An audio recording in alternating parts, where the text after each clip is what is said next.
అంతేకాదు తాతయ్య ఇప్పుడు మన పార్టీ. నిశ్చితార్థం ఎప్పుడెప్పుడు జరుగుతుందా అని వెయిట్ చేస్తున్నారు రేణు. Thank God. అయితే ఇది హ్యాపీ న్యూసే. ఆ హ్యాపీ న్యూస్ తాతయ్య నోటితోనే విను.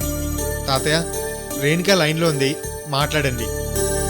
అమ్మా రేణు, బాగున్నావా అమ్మా? తాతయ్య, నేను బానే ఉన్నాను. మీ ఆరోగ్యం కుదుటపడిందట కదా, నాకు చాలా సంతోషంగా ఉంది తాతయ్య. నువ్వెప్పుడూ ఇలాగే కలకాలం సంతోషంగా ఉండాలని ఈ తాతయ్య మనస్ఫూర్తిగా కోరుకుంటున్నాడమ్మా. మీ ఆశీర్వాదం ఉంటే చాలు తాతయ్య, నాకంతా శుభమే జరుగుతుంది. ఆ భగవంతుడు నీకంతా మంచే చెయ్యాలని కోరుకుంటున్నానమ్మా. థ్యాంక్స్ తాతయ్య. రేణు, నువ్వు ఇంకేం టెన్షన్ పడకు. అసలు అమృత పెళ్లి అయిపోవడమే మన పెళ్లికి కలిసి వచ్చింది. మనం చేసిన శాంతి హోమం ఫలించింది రేణు. అవును వికాస్, డాడీ తాతయ్య గురించి అడగగానే నేనెంత టెన్షన్ పడ్డానో తెలుసా? నిశ్చితార్థం రోజు తాతయ్య ఏదన్నా నోరు జారి మాట్లాడి మా డాడీకి అనుమానం వచ్చేలా చేస్తారేమోనని భయపడ్డాను. పైగా గుళ్ళో అమృత పెళ్లి జరుగుతుందని డైరెక్ట్గా తెలుసుకుని ఆయన ఇంకా కోపంగా ఉన్నారు. ఈ రోజుతో నా వరి మొత్తం తీరిపోయింది వికాస్. నేను చాలా చాలా చాలా హ్యాపీగా ఉన్నాను వికాస్.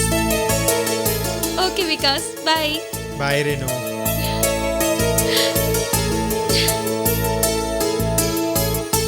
తాతయ్య, చాలా థ్యాంక్స్.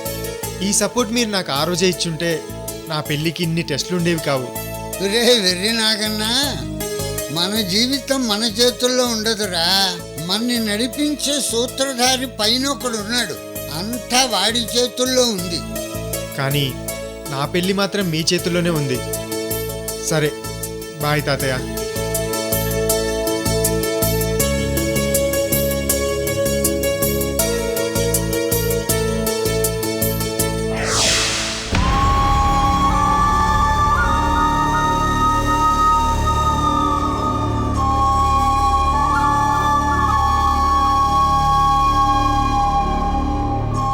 నీ డబ్బు అక్కర్లేదు.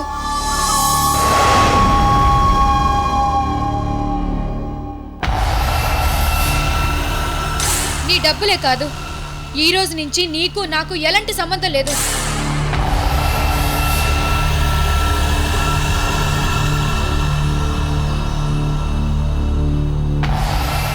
అడుగు అడుగు అడుగు అడుగు.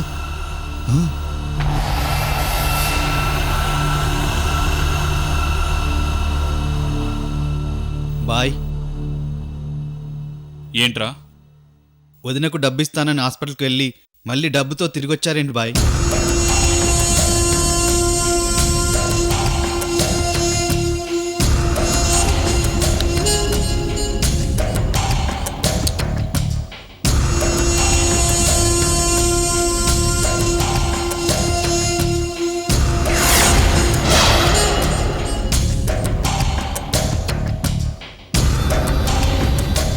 మీ వదినికి నా డబ్బు అవసరం లేదట. అసలు నన్ను పెళ్ళే చేసుకోదంట. ఏంటి బాయ్ మీరు చెప్పేది? వదిన మిమ్మల్ని అంత మాట అందా?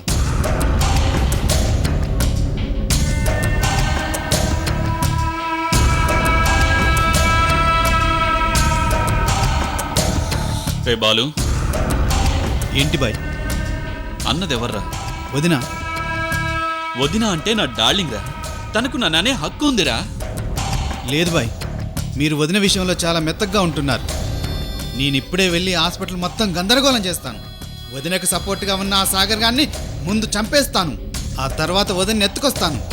వదిన ఒప్పుకున్నా ఒప్పుకోకపోయినా 10 నిమిషాల్లో వదిన మెల్లో మీ చేత తాళి కట్టిస్తాను. బాయ్.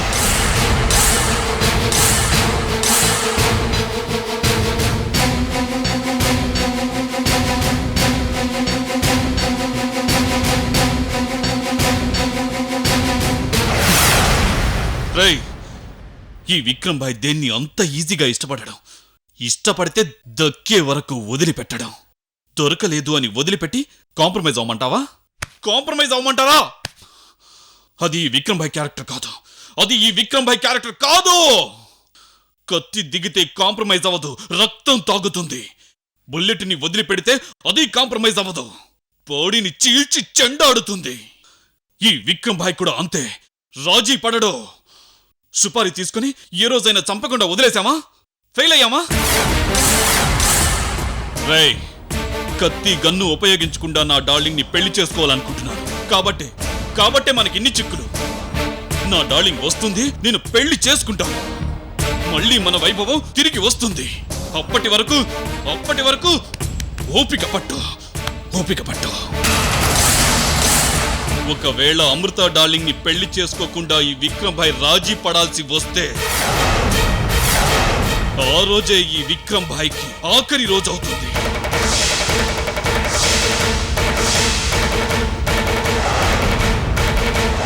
కానీ అలా జరగనివ్వడు ఈ విక్రమ్ భాయ్. దట్ ఈస్ విక్రమ్ భాయ్.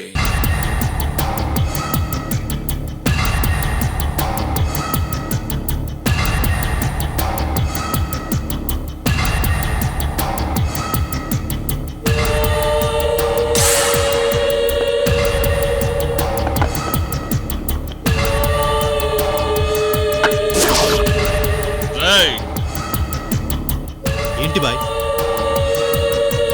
మీ వదిన వీణ లాంటిదిరా. దాన్ని హ్యాండిల్ చేసే విధానమే వేరు. ఇప్పుడు వీణను ఎలా పట్టుకుంటాం? ఇలా తీసి ఇలా ఒళ్ళో పెట్టుకుంటాం. ఇలా ఇలా ఇలా వీణను ఓ రిథంలో ప్లే చేయాలరా. బాయ్, ఈ వీణ ప్లే చేయడం ఎప్పుడు నేర్చుకున్నారు బాయ్? రే, నేనేం పిచ్చోని కాదురా. వీణని ఎలా మీటితే కోటి రాగాలు పలుకుతుందో, అలాగే మీ వదిన్ని ఏం చేస్తే నా దగ్గరికి వస్తుందో అలా మ్యాటర్ సెట్ చేసి పెట్టాను. వీణని కింద పెడతానే.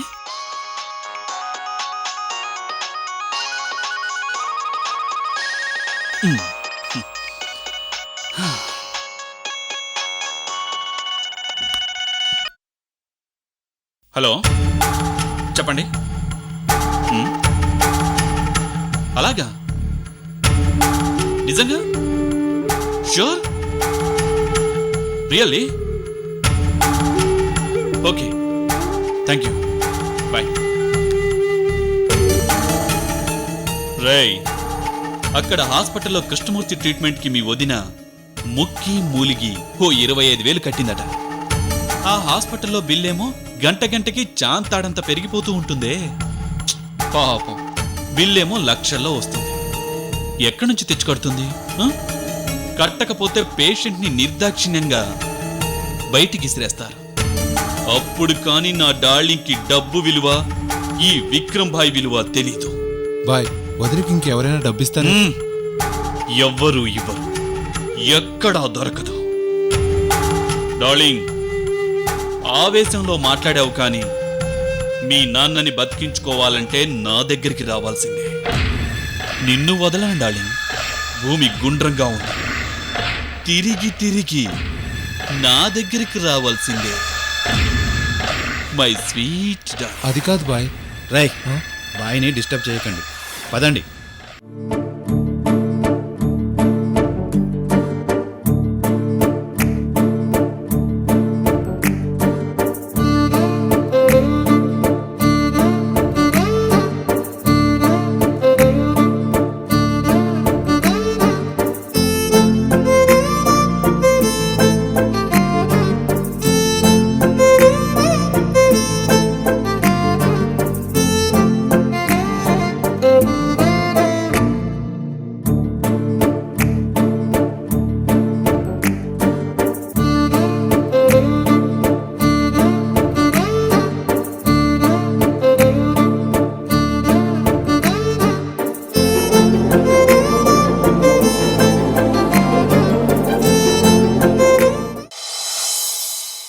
ఏంటండి ఇది?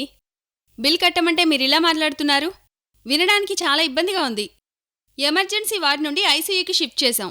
జాయిన్ చేసేటప్పుడు 25,000 కట్టారు, అంతే. 75,000 అడ్వాన్స్ ప్లస్ ట్రీట్మెంట్కి ఇంకో 25,000, మొత్తం కలిపి 1,00,000 రూపాయలు కట్టండి. ఏ రోజు బిల్స్ ఆ రోజు క్లియర్ చేయమని నేను మీకు ముందే చెప్పానా లేదా? ప్లీజ్ మేడం, కొంచెం టైం ఇవ్వండి. ఇంత అమౌంట్ కట్టాల్సి వస్తుందని మేము ఎక్స్పెక్ట్ చేయలేదు.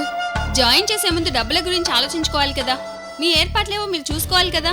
అది కాదు మేడం. నువ్వు ఇంకేం మాట్లాడకమ్మా. నేను ఇప్పుడే సార్కి ఫోన్ చేస్తాను. ఏ సంగతి చెప్పండి. ఏ సంగతి చెప్పకపోతే ఎలా? ఫర్దర్ ట్రీట్మెంట్ ఆపేయమని చెప్పనా? వద్దు మేడం, అంత పని చేయకండి. మీకు దండం పెడతాను, ప్లీజ్.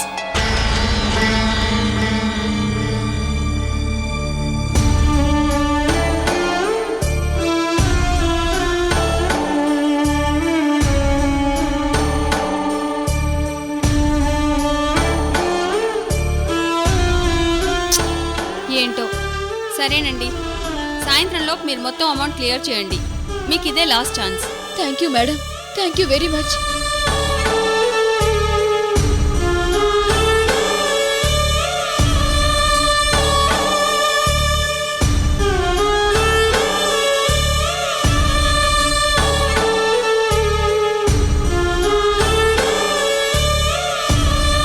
చివరికి డబ్బు కోసం నువ్వు నా కాళ్ళ దగ్గరికి రావాలి.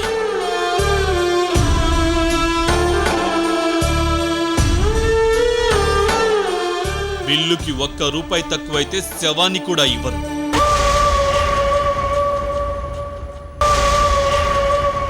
ఈ హాస్పిటల్లో వాళ్ళు డబ్బు డబ్బు డబ్బు అని నిన్ను వేధించుకు తింటుంటే అప్పుడు నేను గుర్తుకొస్తాను, నా డబ్బు గుర్తుకొస్తుంది. ట్రీట్మెంట్ చేస్తున్నాం, మా శాయశక్తులా ప్రయత్నిస్తున్నాం. బట్ బాడీ మొత్తం ఇన్ఫెక్షన్ అయింది. అది బ్రెయిన్లోకి వెళ్తే పేషెంట్ కోమాలోకి వెళ్ళే ఛాన్స్ ఉంది.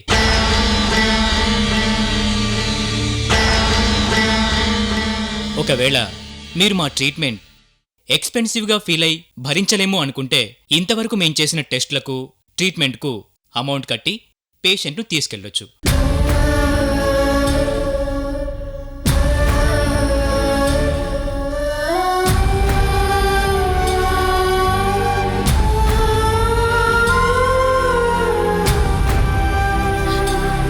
భగవంతుడా, ఇప్పుడు నేనేం చెయ్యాలి?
అమ్మా, ఎక్కడికి వెళ్ళావు అమృత?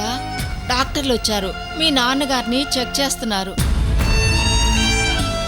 డాక్టర్, చెప్పాను కదమ్మా, 48 అవర్స్ వరకు అబ్జర్వేషన్లో ఉంచాలి. ఆ తర్వాత పేషెంట్ పరిస్థితి గురించి చెప్పగలం.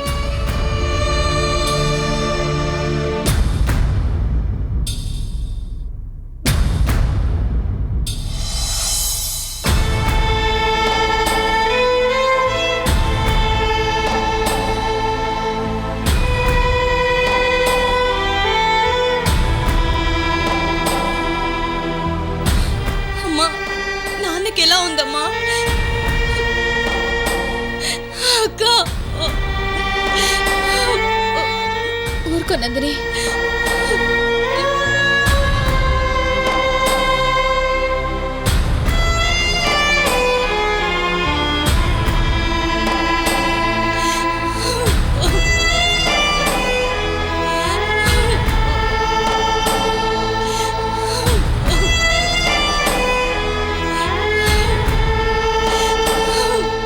నందిని,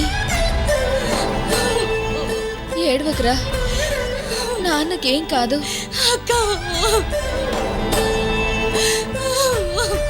నందిని, ఈ అక్కకి ధైర్యం చెప్పాల్సింది పోయి నువ్వే ఏడిస్తే ఎలా?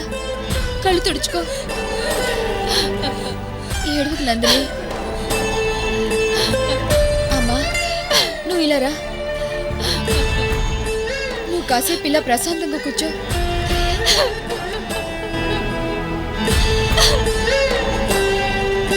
సుబ్బు, నువ్విక్కడికి ఎలా వచ్చావు? మమ్మల్ని అందరినీ సాగర్ తీసుకొచ్చాడు. అది సరే, డబ్బులు బాగా ఖర్చవుతాయని చెప్పారంట. మరి అన్ని డబ్బులు ఎక్కడి నుంచి తీసుకొస్తావు అమృత? అదేనమ్మా, ఆ విషయం గురించే ఆలోచిస్తూ భయపడుతున్నావు. ఏం చేయాలో అర్థం కావడం లేదు. నువ్వు వచ్చావు కదమ్మా, ఏమైనా సహాయం చేయగలవా?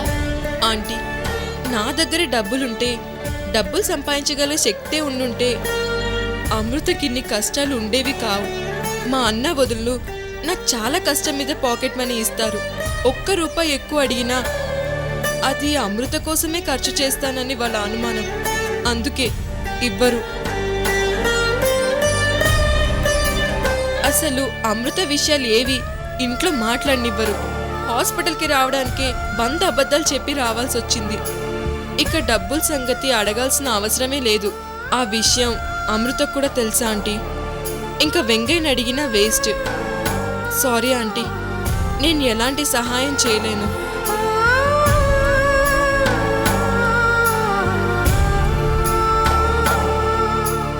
మొత్తం ఎంత కట్టమన్నారక్క?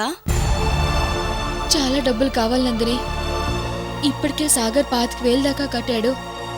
ఇంకా ₹1,00,000 పే చేయాలి. అంటే మొత్తం ట్రీట్మెంట్ అయ్యేలోపు ఒక 3 లక్షలన్నా అవుతుందా అమృత? ఎంత అవుతుందో కరెక్ట్గా తెలీదు. మరి అంత డబ్బు ఎలా తీసుకొస్తావు?